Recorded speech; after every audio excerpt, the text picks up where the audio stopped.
Welcome to Coffee with Democrats, a sensible platform for progressive conversations. Coffee with Democrats is a grassroots movement dedicated to hearing from Democrats, candidates, legislators, and friends from all political backgrounds who want great conversations. Coffee with Democrats is committed to increasing Democrat voter registration and Democrat voter turnout by making voting more exciting and meaningful. And with us today is a special guest host of Coffee with Democrats, former chief of the Osage Nation, Chief Jim Gray. Good morning. We are here today on Coffee with Democrats. And a special guest today, guest host for Coffee with Democrats is the former chief of the Osage Nation, Jim Gray. We also have Walter Lamar. Walter Lamar is a former FBI agent. He's been recognized highly within the FBI and within the law enforcement community with his work with both what took place down in Waco during the Branch Davidian siege, as well as the Oklahoma bombing. He's been highly decorated within the FBI and commended for that. We also are expecting guests with Michael Anderson. He is an attorney who specializes in Indian Nation law. He is going to be a great participant today. He did graduate from Columbia University, and he's highly respected within the Native American and First Americans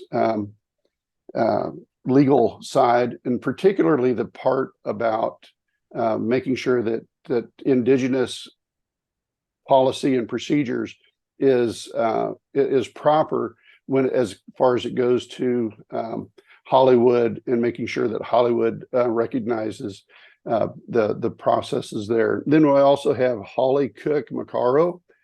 She is a very highly respected person within both politics as well as within the Native American Nation. She is an advocate that is very helpful. So we're looking forward to having her come on this morning. She is also she's been an activist with the Democratic Party. So I hold that in high esteem as somebody that is very involved with politics. So we're looking forward to having her come on here as well. I will be muting myself, turning it over to Chief Gray now. And in the meantime, I'm going to be reaching out to Michael Anderson and to Holly to see if there are some issues with their Zoom to make sure that they can join us. So I'm going to back out. I'm going to mute myself altogether, and I'm just going to turn it over to Chief Jim Gray as our special host. And thank you so much for being our special host today. Thank you, Kevin. Just so you know, I just texted Mike, and he's using the link you sent us this morning, and he's not getting in. So I told him to use the one that you sent us last week. So hopefully he'll be able to get on soon enough to participate. And Walt, it's just me and you, maybe for the whole hour. Who knows? Hey, maybe that's all the better. Yeah, right. We could talk about all the people that didn't make it to the panel. So I thought that would be good. No, actually, one of the things that really intrigued me about the movie Killers of the Flower Moon, obviously it's close personally to me, and it's my family that's in this story, and it's also my tribe that's in this story. And but I think it has a broader reach than that to all of Indian country, especially as it pertains to law enforcement issues, which features prominently in this film and the book as well.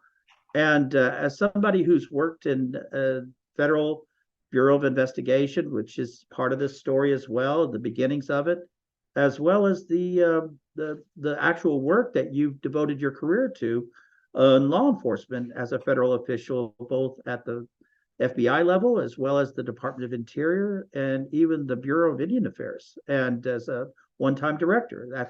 I think that's how we met years ago. And so I thought maybe just as a general rule, can you talk about how important it is for Hollywood, who's engaged in multiple movie projects, both on the screen and in television and in streaming, where law enforcement issues have come up? I can think of Dark Winds. I can think of Yellowstone, Longmire, Wind River. There's numerous movies that have come out where law enforcement features prominently in the story.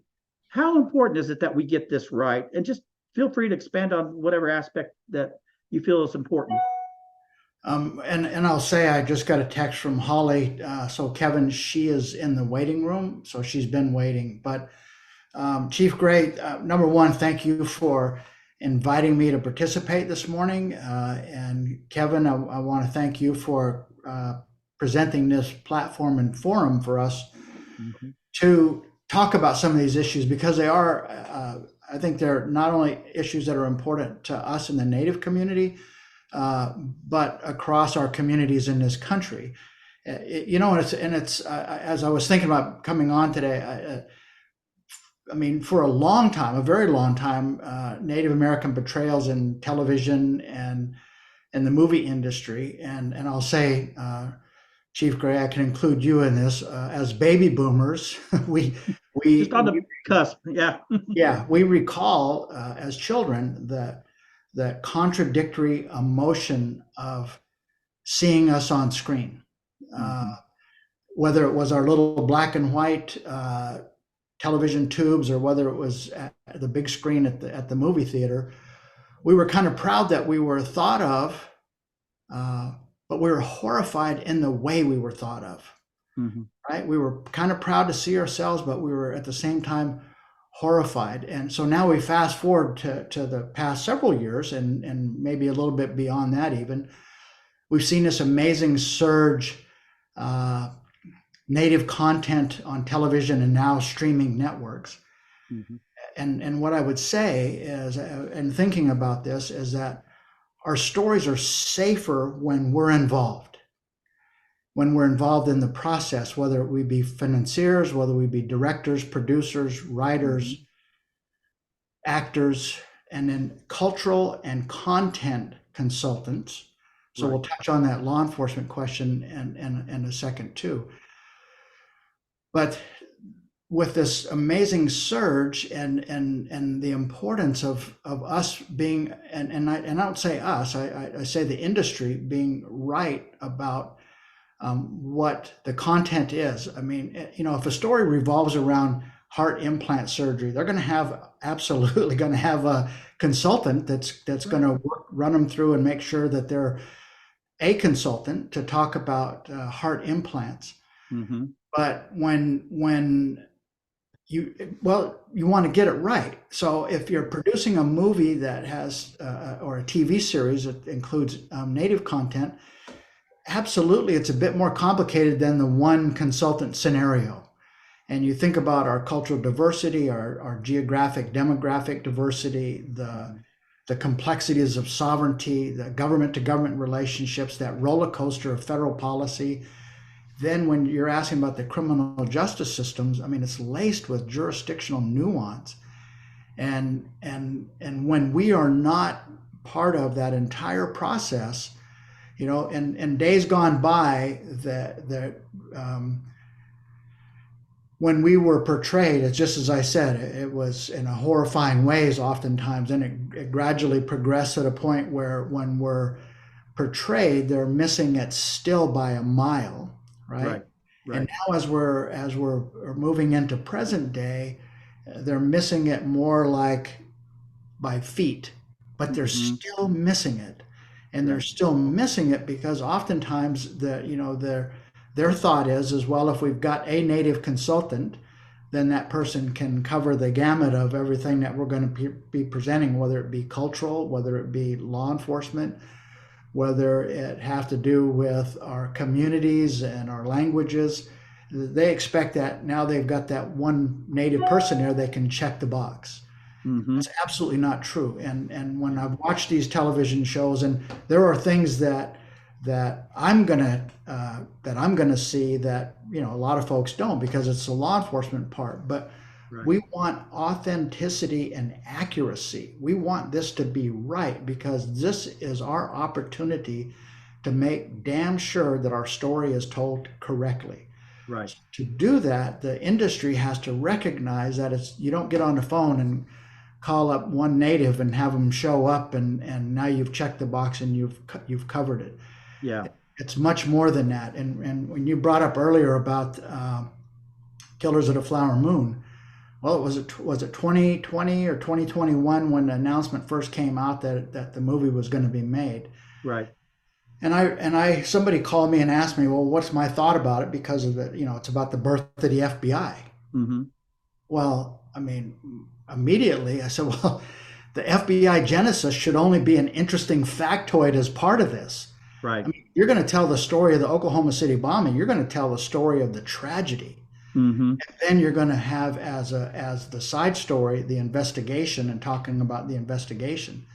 Likewise here, my hope was that the FBI, the birth of the FBI, would be an interesting factoid, but that the story would revolve around the Osage people, the tragedy, and to tell that story. And Mike Anderson, I see he's here now, but he and I have talked about it, and the fact that Osage leadership, including yourself, had an opportunity on the front end to meet with Martin Scorsese, that it changed the trajectory and it changed the story. Now, I haven't seen the movie, but talking to you and others that have, that basically is now what happened, that the FBI genesis is an interesting factoid, but the movie concentrates on the tragedy and the true story.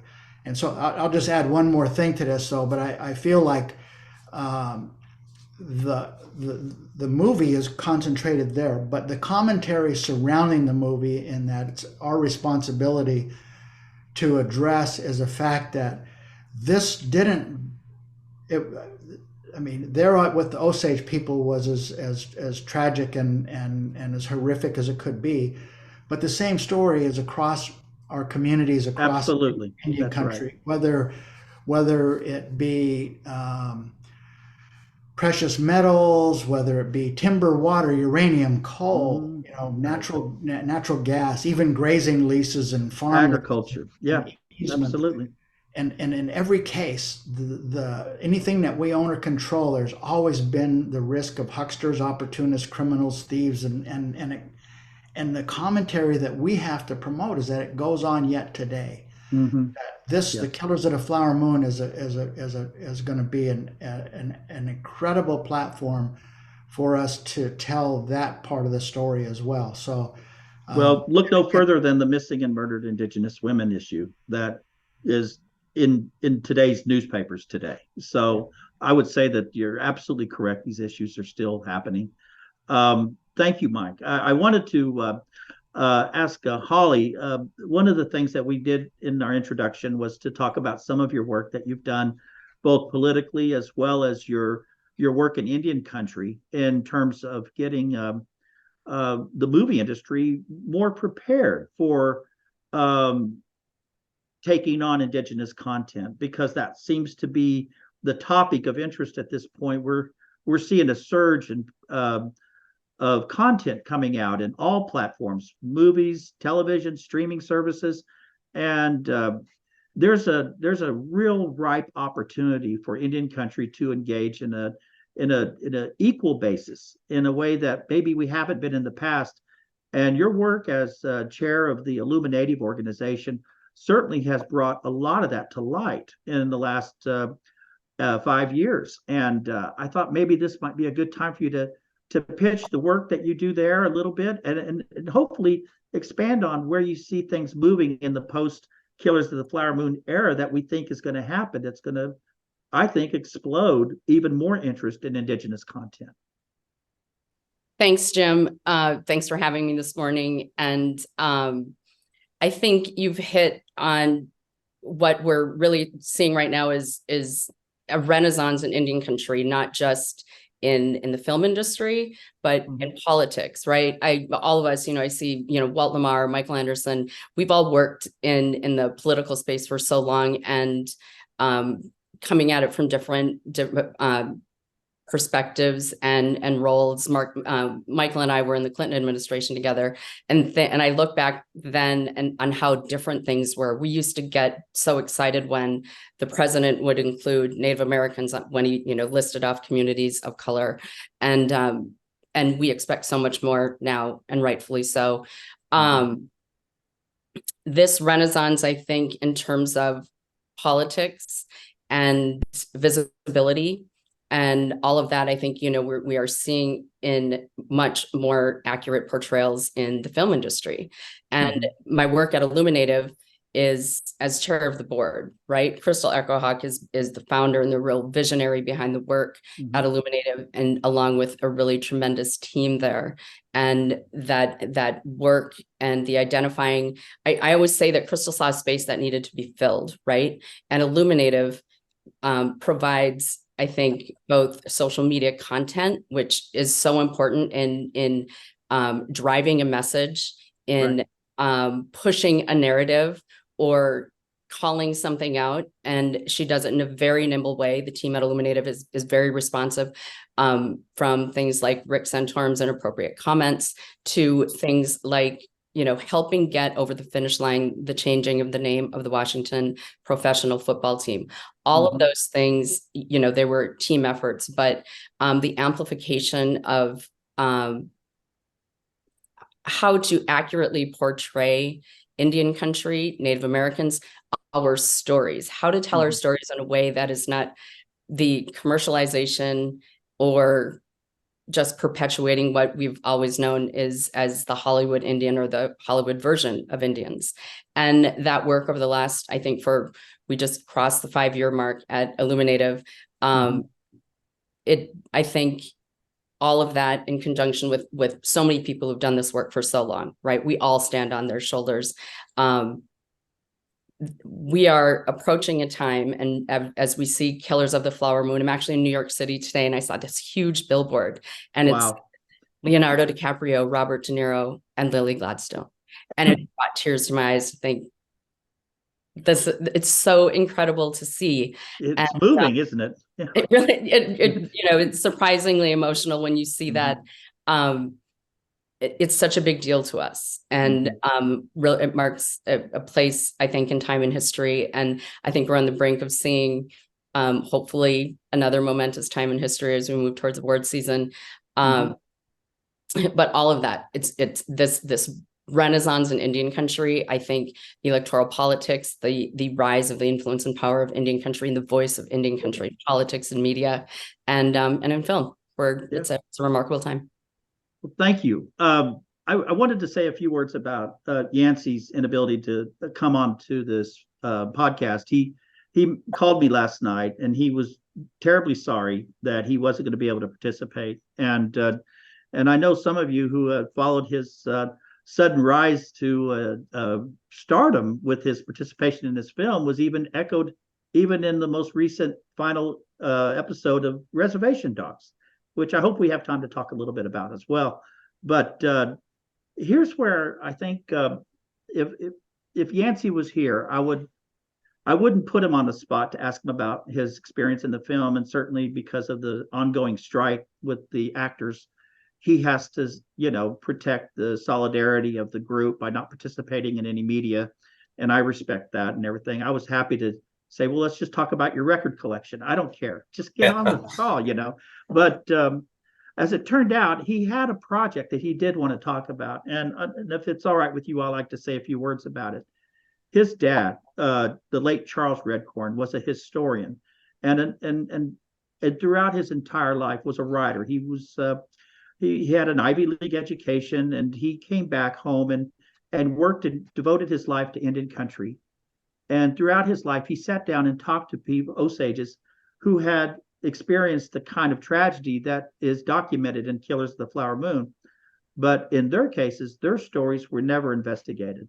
What was happened to them speaks to the multiple number of unsolved cases that were uninvestigated during that period of time. And for the sake of those memories, he wrote a fictional novel in a way that told their stories without disclosing their names. And But as I remember talking to him about it years ago when he wrote the book back in 2002, he said, I said, why did you write it fiction? You know, everybody's doing a nonfiction version of this, you know, and he says, I wanted to write it fiction so that I could tell the truth, if you get my meaning. The stories were completely taken from oral testimonies that he took down over the course of 30, 40 years of visiting with elders who had survived that period of time. And he captured it in a book called A Pipe for February. And it was so moving to be able to know that Yancey had auditioned and got the part to play Chief Bonnicastle in the movie and played the chief of the tribe. And during his engagement with the filmmakers, specifically Scorsese, they struck up a conversation about A Pipe for February. Scorsese wanted to see it, and he showed him the book, and he read it. And it wasn't too much longer after that, during the production, that he decided to add a scene to the film. And I'm going to break my tradition and just give you just a small spoiler. The opening scene in the book of A Pipe for February is the opening scene in Killers of the Flower Moon. And he acquired the rights to use that scene for the purpose of the film because the beginning of that scene was so moving. And even though it to the visitor just watching it in the film, watching it in the theater, who may not be Native American or Osage, they're going to see an opening scene that takes place 20, 25 years before the events of Killers of the Flower Moon. And my impression from that experience is to watch how the Osage elders at that particular period of time anticipated what changes were going to come. And they were trying to prepare their people, that next generation, that some of these old ways were going to have to evolve into embracing a new world. And we were going to have to walk in two worlds, and we were going to have to accept certain things. And that's the dynamic of A Pipe for February, is that push and pull of what do you hang on to? What do you adapt? What do you resist? What do you embrace? Who do you love? Who do you trust? All these things are wrapped up in this book. And I'm so excited about the fact that that part of that book is in this movie. And it just means a lot to me as an Osage and as somebody who grew to know and love and respect a dear elder who unfortunately won't be able to see this. And I know that if Yancey was here, he would be expressing these kind of sentiments as well, that this is such an important piece of book. And just recently, they did a second printing at the University of Oklahoma Press, where Martin Scorsese wrote the foreword to the reprint of the book, and David Grand wrote a back flap blurb promoting the book as well and encouraging people to read it. So that's my shameless plug for A Pipe for February. And now I want to go to Mike and say, you know, after what we heard from Walt and what we've heard from Holly, there's a practical aspect that I think people have raised this question before, and you've actually dug into this area. Aside from your legendary career in Indian law world, you've branched out into doing some entertainment law and allowing tribes who may have an interest in this to help bankroll and finance. And what are the challenges that you see for tribes that are engaged in, maybe in order to really command that story, sometimes it's better to have an interest in that project. Can you talk a little bit about that? Yeah, great question. You know, I've always interested in film, both the Renaissance in the 70s when you had Little Big Man and Outlaw Josie Wells and Soldier Blue, some of my favorite Native American films. But in 2016, I was part of featured in a documentary called Promised Land, which was about the struggle of the Duwamish tribe in Seattle to obtain federal recognition. And in talking to the producers and directors, I thought, wow, you know, this is great that an independent film company can do a topic in film on a very specialized topic, like the Duwamish recognition. And since then, I've just seen a number of documentaries that are very specialized. They're in a niche market. But I've also seen in the broader context, with Killers of the Flower Moon, much more commercially, marketable, larger films. and then films and TV shows like Dark Winds and Reservation Dogs. I mean, there has been a renaissance. And so as my clients look to expand, diversify from primarily gaming establishments and that kind of field and those endeavors, we started looking at Native American film. It doesn't have the margins, obviously, as a large casino would have, but there is profit to be made both in the smaller market and larger. And so that's how I became involved in it. The BIA used to guarantee films through their guaranteed loan program. They're not really doing it as much now, but they sponsored and bankrolled Wind River and LBJ and some other films. And so that's how my clients got involved in thinking that maybe they could diversify their economies, get into film, but also because they really want to shape and form the content. They want Native American role models, and I'll just make my own shameless plug. Both Walt and Holly and I are on the Native American Hall of Fame board. Yeah. We have an induction ceremony in a couple of weeks in Oklahoma City at the First American Museum. And one of our inductees is Will Sampson, who is a Muskogee Creek like I am. In the very early films, like when you didn't see a lot of Indian faces, but in One Flew Over the Cuckoo's Nest, and he was also in The Outlaw Josie Wells and in Poltergeist and some other films. But so I had an historical kind of interest just from having a tribal member in film, and now seeing that our clients want to actually do investment in films and expand into entertainment. If just so we tie up this loose end here, Mike, if somebody wanted to participate, invest, sponsor, anything like that, where can they go and what can they do? Well, the film producers are always looking for investments. And so if you read the trades, Variety and others, you'll see a film is in production.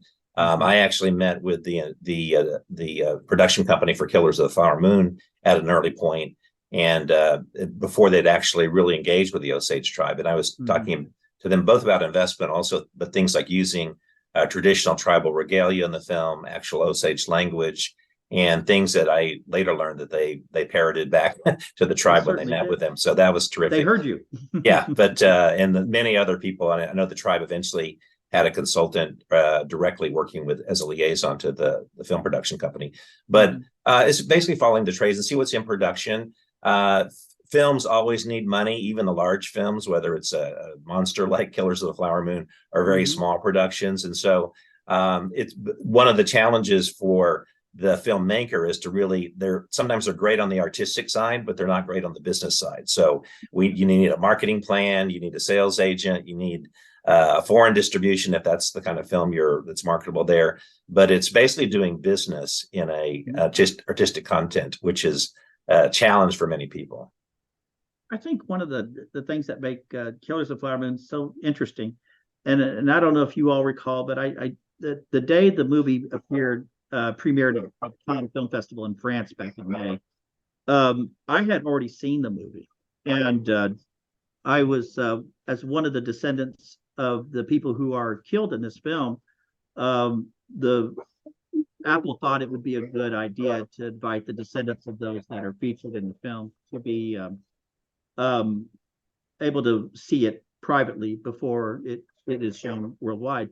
And so I had a chance to go to New York and watch it, a private screening. And so, but before I left, I had to sign a non-disclosure agreement. So you guys know what that's like, I got to see it, but I couldn't tell nobody about it. And I have to say, it was probably the longest 2.5 weeks of my life, sitting here at my home and not even able to talk to friends or family about what I got to see. And but it was moving, and it was incredibly moving, and it was powerful in its message. And so these ideas have been rattling around in my head the whole time. And so the day the film premiered, I got an email from the lawyers with Apple and saying I've been lifted from my non-disclosure agreement, and I can talk about it at any time after 2:30 this afternoon Central Time. So I had to wait, and so when 2:30 hit, I started typing away, and I made a series of tweets. And I thought about writing a review, like your conventional critic review, that everyone else would do, And I thought, no, there's tons of people who can write that, What can I write that maybe no one else would? And based on what I experienced watching the evolution from the book coming out to the movie rights being bought, to the outreach efforts, and to the response by the tribe as an evolutionary process of collaboration that eventually led to an active participation of between the tribe and Scorsese and the film company in making this film. And then after all that, getting in a chance to see it was so powerful. It doesn't answer every question people are going to have. Is it the story the Osages would have written? Probably not. But for the purposes of this film being made in such a collaborative manner, it blew my mind looking at the amount of artistic creativity and genuine desire to get this story right by everybody who worked on the sets, to the people who worked in costume, to Robert De Niro's commitment to be able to speak Osage and do it in a convincing way was my biggest takeaways from that film. And so I wrote about all that in those tweets and saved very little to just talk about. I thought it was a great movie, and I've never seen it like that because it didn't elevate the white savior narrative as the FBI coming in on the white horse saving the day. They solved one or two cases out of literally hundreds of unsolved mysterious deaths that maybe weren't so mysterious after all, but certainly unsolved, uninvestigated. And so the viewer is left understanding that the resilience of the Osage people was really the thing that got us through that period of time. And specifically Molly, the character Molly, played by Lily Gladstone, so bravely and passionately controlling her energy and emotions, staying in the realm of that character, but knowing that she's Osage and she's surrounded by all these forces, some sharing her own bed. And it is just an incredible movie. I couldn't say enough things about how they interpreted that story and put it on the screen the way they did. That tweet, last time I checked, it was like 7.4 million views around the world. And I didn't think people would care that much about process, but I want to throw the question to all of you. How important is process when it comes to getting that part right and not knowing until you see the final product whether or not that process produced a result that you could be proud of? Walt, you go first. Well, Chief, number one, I think you must have talked to Scorsese about lighting tricks because you're doing a really good job with that lighting. maybe you can get me. I'm a big fan of cloudy skies because it's good for camera work. Okay, so Scorsese gave you a one up on the rest of us with your lighting. And then I'd also like to just mention quickly, Mike brought up Will Sampson, and Will Sampson was very much a proponent of hiring Native actors to play Native roles, and I think that's part of our excitement about inducting him into the National Native American Hall of Fame is that he wasn't the only one, but he was on the front end of that movement to ensure that to make it more correct. I'd also like to just say too to the listeners, when I mentioned earlier about the complexities and the nuances, it's incredibly important to recognize there's 574 federally recognized tribes. There are state recognized tribes. There are 200 different languages spoken, and oftentimes people talk about the native culture. There is really no such thing as the native culture because we're made up of a lot of cultures. Mm-hmm. And I mentioned the diversity that we're all across the country, and hopefully the biggest takeaway from today's visit is that folks it'll pique their curiosity. They'll do a little more exploration and figure out who we are.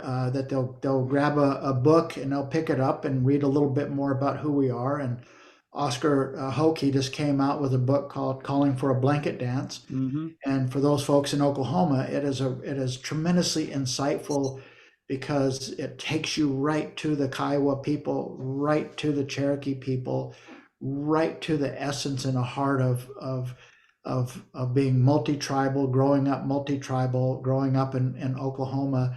And it's a wonderful way to gather that kind of insight. But please do take that time to think about who we truly are and what when we're talking about the movies and the industry.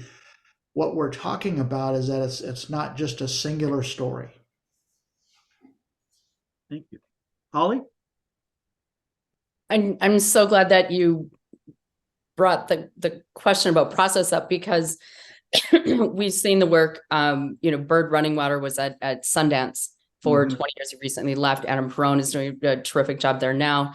And the programs that they put together in terms of the labs and the fellowships to get natives on the other side of the camera as well, right? Mm-hmm. Which is so important. We have Jane Myers, who was just nominated for Emmys, who was on that side of the camera as the producer of Prey, and continues to have a number of projects out there. That process and having those voices and those eyes from the ground up are so important in making sure that this Renaissance time that I referred to only gets better. And so that process is getting people and teams, and not just as consultants, but as writers, which we see, Sierra Teller Ornelas, who was the first woman Native American showrunner on Rutherford Falls. We see, as you referenced, what just ended was a terrific 3 seasons for all of Indian country, and a lot of people in America, and watching Reservation Dogs, that all of that, both sides of the camera are so important. Absolutely. That is a perfect example. If you want to look at the situation, like, how do we get it right? I mean, what is the optimum standard that we should be shooting for as an industry? I would say, in the movies, if you're going to have, because not every movie is going to have a Martin Scorsese directed, and it's not going to have these A-list actors like DiCaprio and De Niro and Gladstone come in and carry the weight of the film based on their star status. You may have smaller projects that may involve other tribes, but if nothing, you can learn that there's a process here of getting that part right. Even if you're not a Scorsese, you can follow Scorsese's process and producing a film that actually is respectful of the tribe you're telling the story about, or the indigenous people you're telling the story about. Mike, I got to throw you a Reservation Dogs question, brother, because this one hits real close to home. And I just wondered if you could speak to how you feel like the Muskogee Creek people have embraced this story, how they've engaged in it in terms of feeling a sense of pride. That scene in the jail where Lily Gladstone plays Hodke, and she's talking to Willie Jack about drawing upon the strength of her ancestors to get her through the troubling times that she was going through. It was such a powerful, moving moment in the entire series. It's left an indelible mark on my psyche, because it spoke to me. I literally wept watching that scene. Can you talk a little bit about it, Mike? Yeah, I mean, the community has completely embraced that film. I think half my relatives have been in it. There were one of my aunts was in one of the singing scenes. But yeah, I think they captured the community life from death, healing, kinship, and all the themes that they really kind of rememorialized in the last episode. And the community has completely embraced it. The scenes. What I was concerned about is, would this resonate, globally or nationally with other reservations? And it has, because I think the stories are so familiar.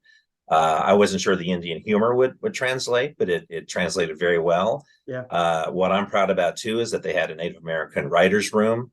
Some of the guys from the 1491s, like Ryan Redcorn and Dallas Goldtooth, are in there. And I think that makes a difference. The authenticity, when you try to I think about the dark old days 30 years ago when Pocahontas came out, and you clearly did not have a native imprint on that. The difference between the res dogs, and I think after Killers of the Flower Moon, I think there's going to be a continued evolution marketplace for native films. Holly mentioned the Sundance Institute. I know she's involved with them, and that's a great place when you talk about process. It's great to have written content and actors, but in the end, it comes down to financing and producing films. And the fact that there are now more executive producers, associate producers, and others for film, showrunners, that is going to make a huge difference. You'll see that both in very small films and large films, in the next year or two as these films come into production.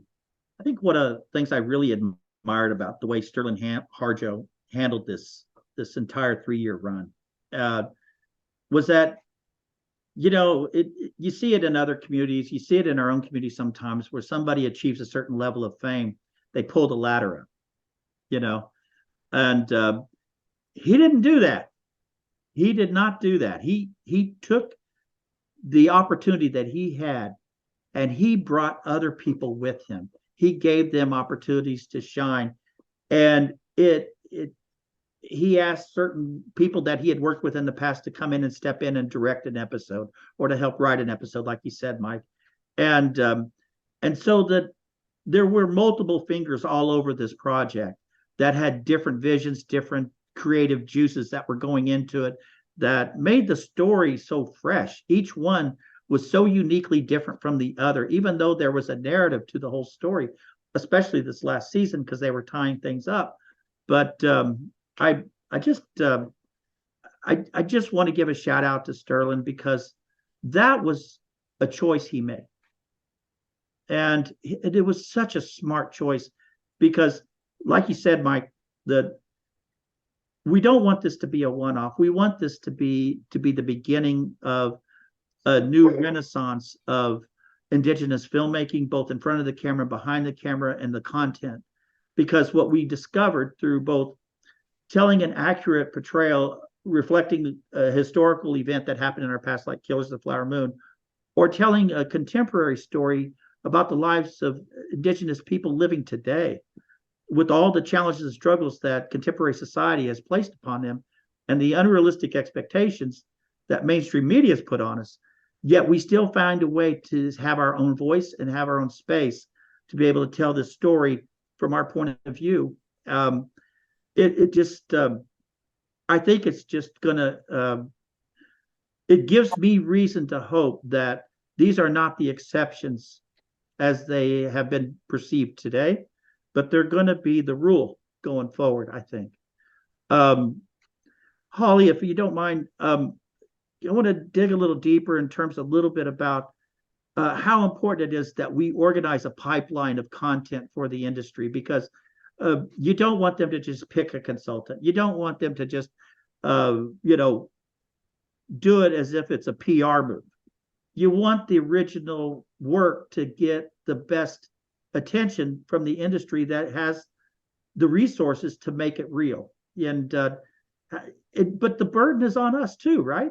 We have to produce, we have to write scripts, we have to go into acting classes. We have, there's a TikTok video of a woman that's just going off on how come there's not an Osage playing the lead actress. Well, if we had an Osage that had, worked her way up like through the ranks like Lily did, maybe that argument would make sense. But Lily demonstrated the ability to channel her own Indigenous upbringing into this character. But it just speaks to the need for us to be able to do our part. Can you talk a little bit about the work that Illuminative does to help create that? Yes. Creating that pipeline, I think, puts and you said, we have that same responsibility to show up in spaces where we want to be represented and with those same kind of talents. And I think of it a little bit in terms of politics, right? Back in the day, I think, Michael, you remember there just weren't a lot of, for instance, Native Americans doing either, advocacy work. The entire lobbying industry was made up of non-natives that were representing tribes, but we hadn't had enough people in the pipeline, right? To serve in administrations, to get that sort of Hill experience and do all of that. And now I think, we have such a strong lobbying corps made up of Native Americans that represent tribes, and not necessarily, I'm Ojibwe, but represent a number of tribes that are not Ojibwe, just, the same as Michael. And that is the same thing in the film industry, right? We have to get people in the pipeline. So it's what Sundance does with the fellowship. Illuminative has had a fellowship program with Netflix and others to help get the resources and support. We certainly have the talent, right? Mm-hmm. And we as Indian people, we are storytellers at our core. And I always say, if we weren't able to laugh, we'd be crying at our own very situation in history. But which is, I think, why we have such a well-developed sense of humor in Indian country as well. So there's no lack of talent. What we do need is to provide the opportunities for people to develop that talent. And, when you're an artist, you need those sort of resources to do the work, right? And that is that takes time. And I think we are seeing some of that. And as we see the Sierra Teller analysis, the Janish meetings, the writers, the opportunities that Sterling gave to Tazva Chavez, all of these folks who are so talented. And I see them leaving the ladder down behind them as well. And that, I think, is what them using their platform and opportunity, but I also finding that space. And I know, Michael, you do some of this work in finding that space where that talent can be grown and mentored. Mentorship in Indian country and this space, I think, is going to be really important. Say, Walt, I'm not asking you to give us the full width and breadth of what you've been able to experience being married to the director of the National Museum of the American Indian.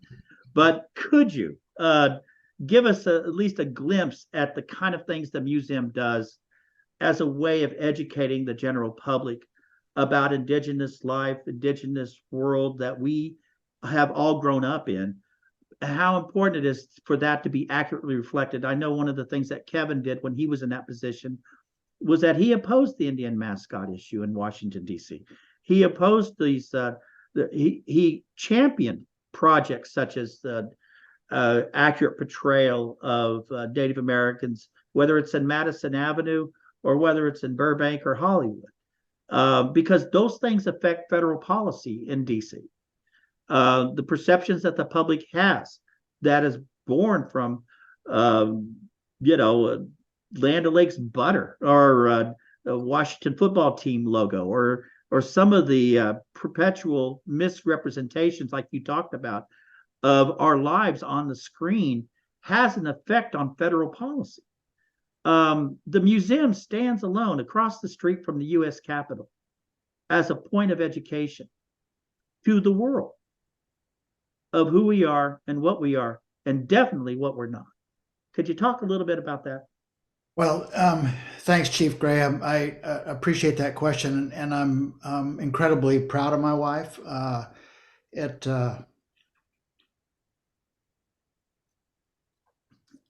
We just got back from, we just got back from Boston, and where she was inducted into the American Academy of Arts and Sciences. And we were sitting there and we're preparing to go to, I'm sorry for being so damn emotional, but it's all right. We were preparing to go to the induction ceremony. And she said, "I'm not exactly sure how to act." And it dawned on us both at that moment that over the past number of years, there have been natives that have been inducted into the Academy, Louise Erdich, Kevin Gover, Suzanne Harjo, Philip Deloria, Mark Trahant, and others. But yet, in terms of the thousands of people that have been inducted into that august community, there have been very few natives. So there is no pathway to say, this is how we act, this is how we accept it. And to see her go across the stage, and followed right behind her was Glenn Close, and John Lithgow was there. And I mean, it was, Wow. and the incredible minds that were inducted into the ceremony, and then to have this Native woman being recognized in that way, it's incredibly important. And the main thing that she knows and recognizes is that it isn't about her, but it's about us. Mhm. And just exactly what you said about making sure that the ladder is dropped down behind you. Just this weekend, she was profiled in the Washingtonian magazine as one of the powerful women of Washington, D.C., included with Joe Biden and Kamala Harris and others. And that's basically what her quote was to say that I'm gratified to be the first Native woman to lead a Smithsonian museum, and she said, I'm heartened to know that I won't be the last. Oh, And that's great. so, but the thing that the museum and what they're trying to do, and it's really important, because when the museum in 2004 was opened, Rick West took a different approach to it, and he took an approach to it to say, we are going to present our story from our perspective, from our words, and in our words. Well, it got poor reviews. It was like people didn't want to see that. They want to see the Disneyland Indians. They want to see the romanticized Indians. They want to see what they saw on television growing up. That they didn't want to see the story that we wanted to tell. Well, the museum was ahead of its time then. And then now that is the right story, the proper story. So her vision is, number one is there's a million piece collection of our belongings. It's not artifacts and not things. It's our Native belongings that are out at Suitland, Maryland, and at the Cultural Resources Center. She wants to see that collection connected to the communities. And I'll tell you, I have a personal connection, because I found my great grandmother's cradle board that's there in the collection. Holy smokes. That Wow. carried my grandmother. It carried my grandmother. So when you find those things, and we all have those things there. Now, I will encourage folks to go to NMAI online, and you can search your name, you can search your tribe, you can search for, and you can find things in the collection that are of your family. So that's one of the things she wants to do. She wants to create partnerships outside the museum with Illuminative and Indian Collective and ARP and other organizations that will be able to take take the word out. They also have NK 360, Native Knowledge 360, and that too is a movement to be able to educate. So it's Jim, you're absolutely right. It's about education, creating awareness, and then at the same time, though, you have to create that environment there where people, the tourists that come flocking to DC, that they can go somewhere and see something that kind of entertains them a bit. But I think and it educates them. At the same time. educates them. Yeah. Well, you're educating them sometimes, not exactly forcing it down their throat, but when they walk out, they know more than when they went in. Exactly. What I will say about Killers of the Flower Moon when it comes out, and I think we're all going to be in Indian country very, very proud of Lily Gladstone. And I will say that she's my cousin-in-law, so I claim some connection and pride right there. She's going to be a breakout star among huge stars. She's going to be a breakout star. And Jane Myers, when she told me that she was at one point told me that she was going to produce a movie about Comanches fighting the predator in Canada, I said, "Oh yeah, sure, that'll Okay." And then there it was, and then it was, and Holly can talk about probably about what it did on streaming, and that met all expectations. The My only regret is that it was never in the theaters. I really wished it was in the theaters, because I would have gone multiple times. A movie that visually was beautifully done.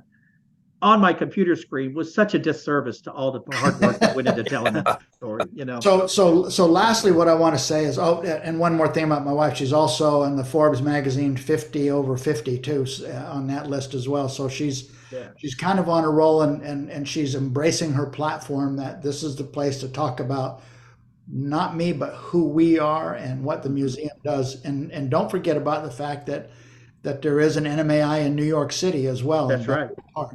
So she's responsible for 3 big institutions. But when Killers of the Flower Moon comes out, and there's going to be such a buzz, and there already is with Reservation Dogs and, you know, and Rutherford Falls and all these other shows that are native content, we have to be kind of protective. Yeah. We, in our community, we're going to have to be protective because, as I said earlier, the hucksters, the opportunists, the thieves, they will be coming. And what's Mike Anderson? What's the line in the movie? The wolves. Oh, can you see the wolves in this picture? So they will be coming, and they'll be trying to imitate who we are. They're going to be trying to imitate our portrayals in the movie industry. So we've got to be very protective, and not to be on a sour note, but no, I agree with you, because my interpretation of that is that we have to take control of our own story, and we have to make sure that we're the ones telling it, not somebody else. And then, Jim, if I could just make one point on that, just on our telling our own stories. I mean, I think as we're wrapping here, there are a lot of untold stories, a lot of historical narratives. For my tribe, there's really never been a great film about the Trail of Tears. There's been a lot of individual small, tribal productions, but on a mainstream.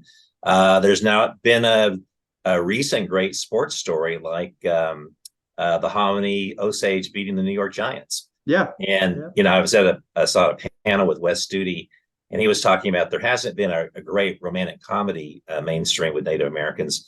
He said, where is the Guess Who's Coming to Dinner for Native Americans? And I thought, hey, here's a title, Guess Who's Coming to Wild Onion Dinner? And we can have that. But I'd love to see a romantic comedy. And some of the investors I've talked to have asked for that. So I'm hopeful at some point we'll see one of those. That's encouraging.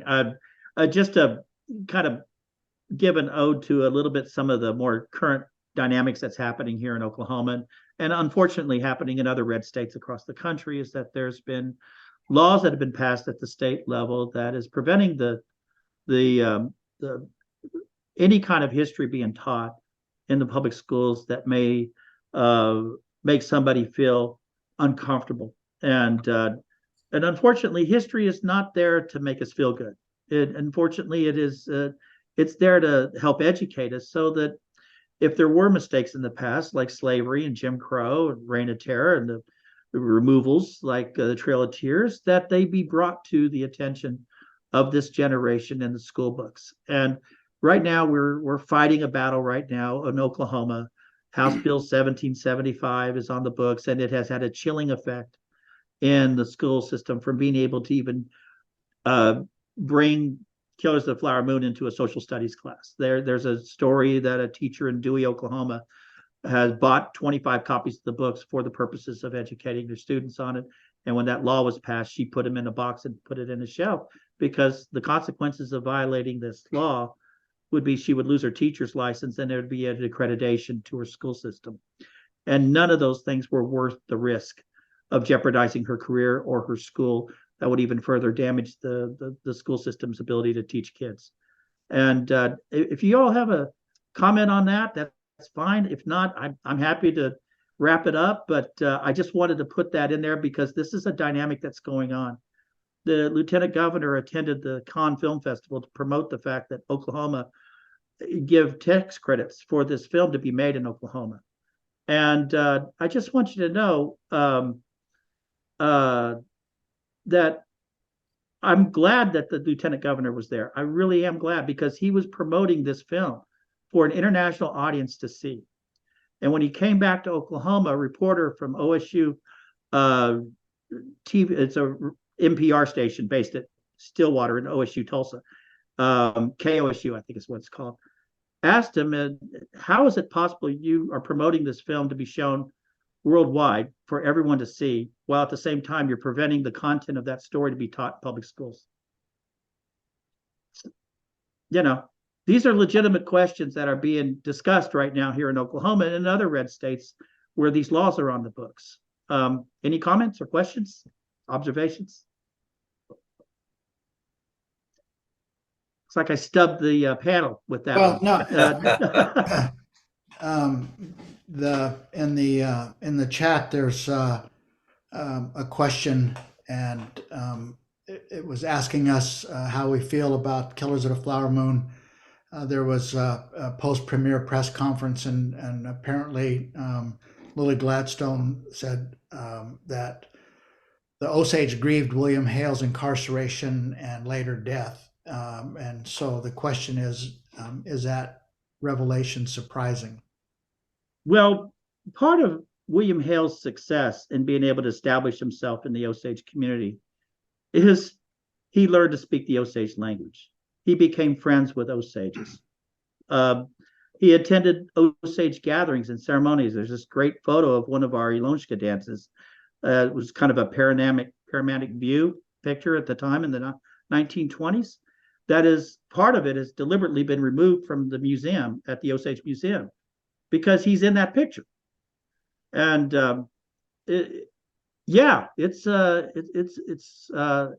it's difficult to describe that people who pretended to be our friend ended up not being our friend. And even with the trials and the convictions and eventually his parole in the late 1940s, there were still Osages that had some affection for him, but the vast majority of Osages did not, of course.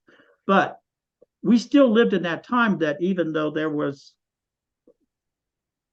those set of crimes that got all the attention, what also happened was that there was a silence that took place for the next 40 years where nobody even talked about it. And when it was talked about, it was only talked about from the perspective of J. Edgar Hoover, who did a PR movie called The FBI Story, where it was a white savior narrative. And it further alienated the Osages from their own story and from their own relationships to their own family members whose crimes were never investigated. So there's always been this uneasy coexistence that exists in Indian country, that between the Indians and the non-Indians that live in our communities. Anywhere there was allotment, there were guardians. Anywhere there were guardians, there was graft. It wasn't just an Osage story. It was a Five Civilized Tribes story. It was a story anywhere where the Dawes Act was implemented. And these folks were responsible for the largest transfer of land, according to Angie Debo's book, and Still the Waters Run, of the massive transfer of land out of Indian hands into non-Indian hands. And this is just one personality out of that entire history. And obviously, there's no way you could have pulled that off if he came in with horns and a tail. He was nice. He was gracious. He was gregarious. He was charming. I don't know how else to answer. I don't know. Chief Gray, I'll just say that I think all of us know that person or persons from our communities, and where in Anadarko there was a person who basically was a loan shark and loaning money 100 on 100, and was in collusion with the Bureau of Indian Affairs when they would have a check coming for oil royalties or whatever it might be, and then he'd collect 100 on 100. If they didn't pay up, he would, that there get their land consequences. So, yeah. But at the end of the day, that's how we were taken advantage of, because we have a certain loyalty when we take somebody as a friend. And even sometimes when they mistreat us and abuse us, we don't easily just cast them aside. So I can see where that could have been a possibility, where people were saddened by that, and your explanation is great. There's also a question in the chat, and maybe you see it, Chief Gray, is asking about when you talked about walking in both lands or having two lives. How do you expound on that phrase? Well, I when I give a lot of talks, and I know we all do from time to time, people try to understand, well, why is it important that we carry these traditions with our people today? We live in 2023. Well, we owe it to those ancestors who really gave up just about everything in order for this generation to thrive.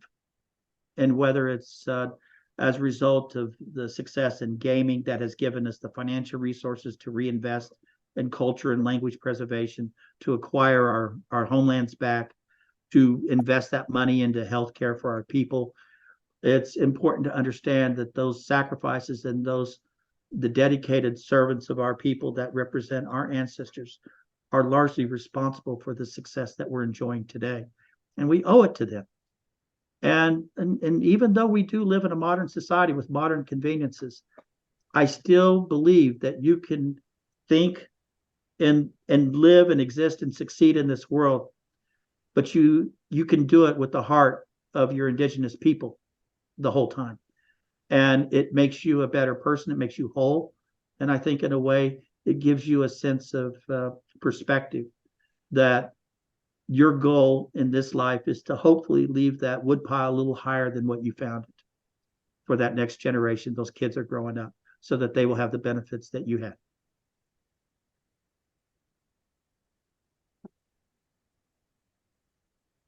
Well, I want to wrap up in the sense of, does anybody have anything they would like to plug? If they do, this would be a wonderful opportunity. I'll start with you, Holly. Ladies first. Anything I would like to plug? Yeah. Any project you're working on you'd like to share with the audience? Anything of that nature? Yes, I have been working very hard on the effort to free Leonard Peltier and advance his clemency petition and gain the attention of President Biden in either granting clemency or the support for his petition for compassionate release. I think we've reached a tipping point in terms of the number of members of the prosecution who have stepped forward. And I compare it to this the Secret Service agent a couple of weeks ago who was profiled in the Washington Post.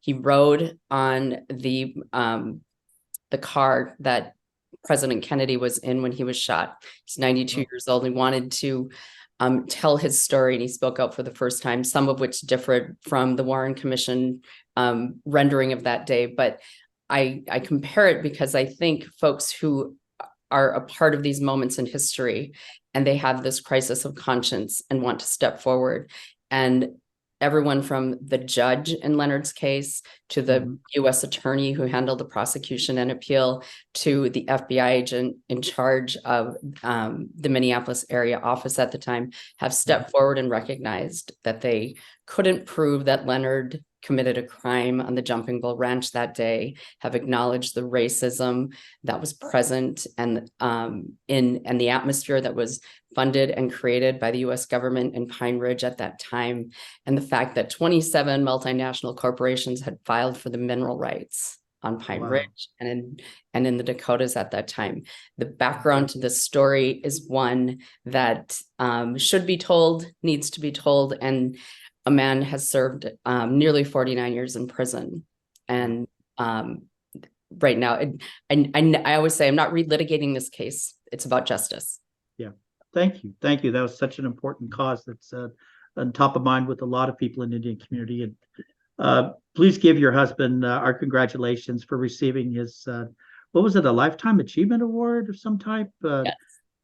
What did he get? The Lifetime Achievement Award by NFOA, which is taking place right now. So I will tell him. Good deal. Mike, what are you working on? Yeah, well, I mentioned the National Native American Hall of Fame. Our gala, annual gala, is Saturday. We have 6 inductees. Mark Trahan from Indian Country Today. Lameda Warjack was an AIM activist back in the day. Joe Dela Cruz, very well-known Quinault Tribal Chair.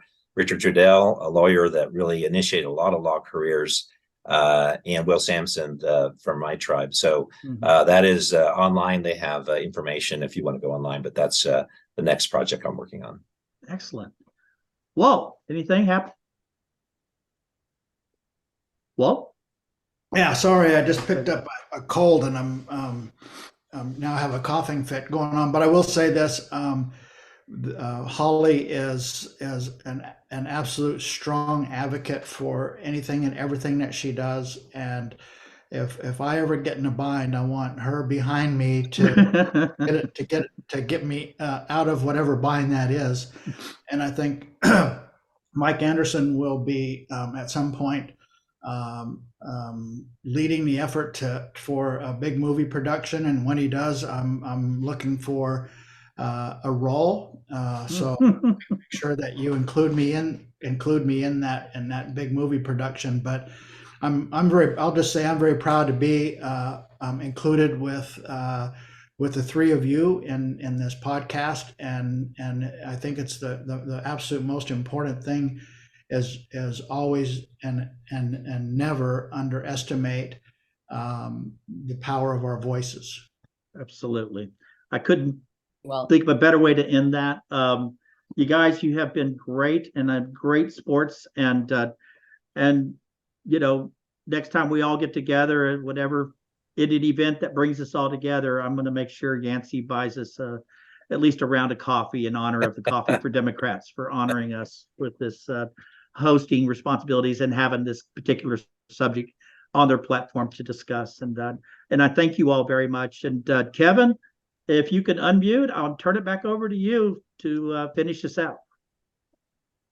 Well, it's such an honor and a privilege to have everybody here with us on Coffee with Democrats. Really, this is one of the premier shows of the year. And I really want to thank everybody for taking your time to come on and be with Chief Gray today and talk about this. I wanted my whole goal was to not be seen during this entire broadcast. The only thing we're going to do is talk just a little bit about how we're going to rebroadcast this. We're going to rebroadcast it tonight at 8 p.m. We're going to rebroadcast it again on Thursday morning on the 5th at 10 a.m. and then Thursday evening at 8 p.m. and then we'll have it again Sunday at 8 p.m. Our next guest on Coffee with Democrats, we're reaching out to Representative Arturo Alonso Sandoval from the Oklahoma 50th District, I think it is, from Oklahoma City. We're going to ask for him to come out. This is Latino month. Help me out here. I'm throwing a blank here. It's Latino Recognition Month, I think it is. And so we're wanting to make sure that he is able to come back on and talk with us and have an opportunity to talk about his activism within the Latino community. He's a great guy, just a fantastic guy. He graduated from OU. So all of you with OU Heritage, University of Oklahoma Heritage, raise your hand. We're going to be well represented. He is an OU graduate with an architecture degree. So we're looking forward to having him come back on the 12th and talk to us. So it's Latino Heritage Month. I'm sorry. I drew a blank there, and again, don't mean any disrespect to anybody. I just I'm a dumb old man. So thank you everybody for being on here. So again, thank you very much, everybody, for being gracious. Jim, you're a great host, and everybody for being. It was my first time, so I didn't know what was going to happen. So you're a natural at it. Yeah, excellent job. Yes, we're thrilled, and we're going to. And if we can do this again sometime, if there's if we get closer to the 20th of October and we decide, hey, we got to do something else in recognition of K2FM or when Yancey is released, then from his bondage. I don't know his bondage. Yeah, maybe we can do something else with him. But what a great show. I mean, this is fantastic. This has been another thrilling episode of Coffee with Democrats featuring our special guest host, Chief Jim Gray. We hope that you have enjoyed today's program, and we appreciate your continued support. We invite you to join us next time as we continue to open progressive conversations from all of our friends across the great state of Oklahoma and beyond. All right. Thank you, everybody. And I greatly appreciate everything. Thank you. See you guys. Thanks, Jim. Bye. Bye. See you, Kevin.